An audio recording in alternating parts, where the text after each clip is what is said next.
Pozdrav svima. Danas ćemo kratko, jer ovo moram priznati da sam se iznenadio kad sam čuo da će biti aktualnog sata na sjednici ovog tipa. Stvarno ne znam zašto bi si to netko priuštio ako ne mora. Ali dobro. No krenimo. Oduvijek sam tvrdio da naša država ne može ići naprijed dok se god ne riješimo zloduha iz prošlosti. Na tom tragu je presuda ocu modernog HDZ-a, doktoru Ivi Sanaderu. On je naime optužen da je navodno sam pljačkao državu, dok ste vi ostali među kojima ste bili i vi župane samo mahali zastavicama i tu i tamo prenijeli poneku torbu sa eurima za koje ste naravno mislili da je donacija nekog iseljenika koji tako želi pomoći državotvornoj stranci u izgradnji naše domovine. Svi mi znamo da je za pljačku takvih razmjera, čije ćemo posljedice trpiti još mnogo godina, potreban cijeli sustav, a ne samo jedan čovjek, tek stoga slijedi moje pitanje: smatrate li se djelomično odgovorni za povijesnu pljačku nezavisne, nevine države u koju se kunete, s čijom zastavom zdušno mašete, držati desnu ruku na srcu za vrijeme intoniranja naše himne? Za kraj ću parafrazirati vašeg oca s jednog od mnogobrojnih skupova te vaše demonske zajednice na kojima se dogovaralo silovanje naše domovine i njenih stanovnika. Lupeže. Moje drugo pitanje odnosi se na poduzetničku klimu za koju vi tvrdite da je potičete, a ja tvrdim da je uništavate. Naime, vaš župan je s našim novcima sebi nekoliko puta priuštio ekskurziju u Kinu.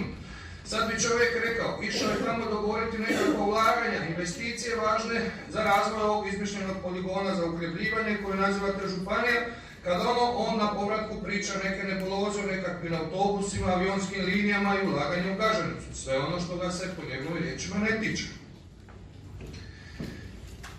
Sada, projekti koji nisu u nadležnosti županije. I od čega je točno realizirano novo. Sad, pitanje je što je zapravo župan tamo radio, kad iz nekoliko puta koliko je bio tamo nije uspio priveći niti jednog jedinog investitora. Ili nas je lagao da je bio u Kini dok je zapravo partijao po Tajlandu, ili je toliko nesposoban pa nije u najmnogoljubljivoj zemlji na svijetu mogao pronaći jednog jedinog investitora koji bi uložio u Hrvatsku i naš grad. Vjerojatno je glas o vladavini HDZ-a i do tamo došao.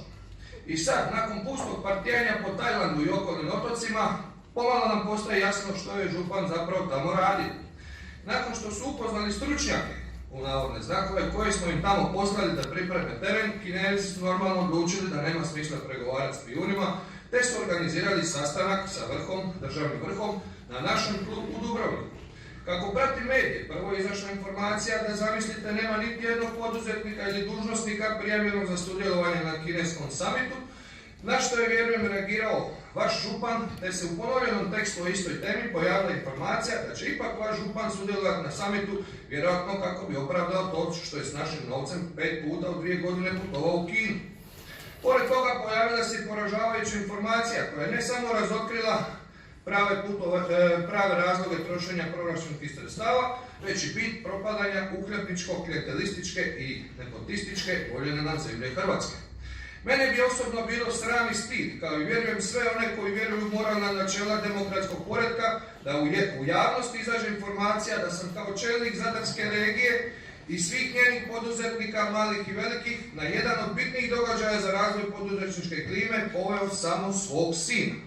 I sad dolazimo do najbitnije činjenice. Za vas je naša domovina privatna prčija. Za vas su gradski, općinski, županijski, državni proračuni, kućni budžeti i privatni bankomati. Za kraj ću parafrazirati jednoga fratera koji isto kao i mi u politici proziva monstrume u katoličkoj crkvi. Ima li ovome kraja? Ima kraja, jer je Bog rekao da je on alfa i omega. On će vam biti omega, on će biti vaš kraj. Neka Gospodin očisti našu državu od ovoga zla što se nakotilo kao gljive poslije kiše. Blagoslovio i pomogao nam svima svemogući Bog. Hvala.